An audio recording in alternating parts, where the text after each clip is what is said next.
অরাজকতা আমাদের শত্রু, একে দ্রুত পরাজিত করতে হবে। নোবেলজয়ী অর্থনীতিবিদ অধ্যাপক ডক্টর মোহাম্মদ ইউনূসের নেতৃত্বাধীন অন্তর্বর্তীকালীন সরকার বিভিন্ন সংস্কারের উদ্যোগ নিয়েছে। এই সংস্কারের প্রতি দৃঢ় সমর্থন ব্যক্ত করেছেন বাংলাদেশের সেনাপ্রধান জেনারেল ওয়াকারুজ্জামান। বার্তা সংস্থা রয়টার্সকে দেয়া এক সাক্ষাৎকারে জেনারেল ওয়াকারুজ্জামান এ কথা বলেন।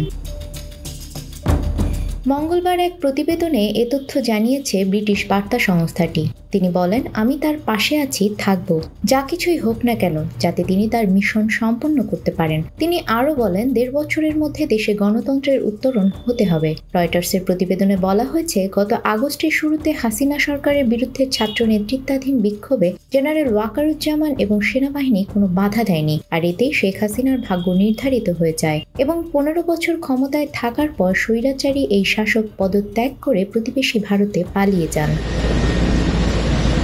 সোমবার রাজধানী ঢাকায় নিজের কার্যালয়ে রয়টার্সকে দেয়া সাক্ষাৎকারে জেনারেল ওয়াকার বলেন, নোবেল বিজয়ী ডক্টর মোহাম্মদ ইউনূসের নেতৃত্বে অন্তর্বর্তীকালীন সরকারে তার পূর্ণ সমর্থন রয়েছে। এছাড়া সামরিক বাহিনীকে রাজনৈতিক প্রভাব থেকে মুক্তি দেওয়ার একটি রূপরেখাও দিয়েছেন তিনি। জেনারেল ওয়াকারুজ্জামান বলেন, আমি ডক্টর ইউনূসের পাশে থাকব, যাই হোক না কেন, যাতে তিনি তার মিশন সম্পন্ন করতে পারেন।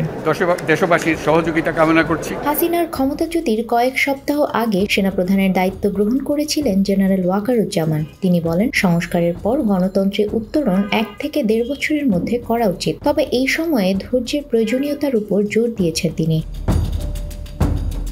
বাংলাদেশ সেনাবাহিনীর প্রধান বলেন, আপনি যদি আমাকে জিজ্ঞাসা করেন তাহলে আমি বলবো, এই সময়সীমার মধ্যেই আমাদের গণতান্ত্রিক প্রক্রিয়ায় প্রবেশ করা উচিত।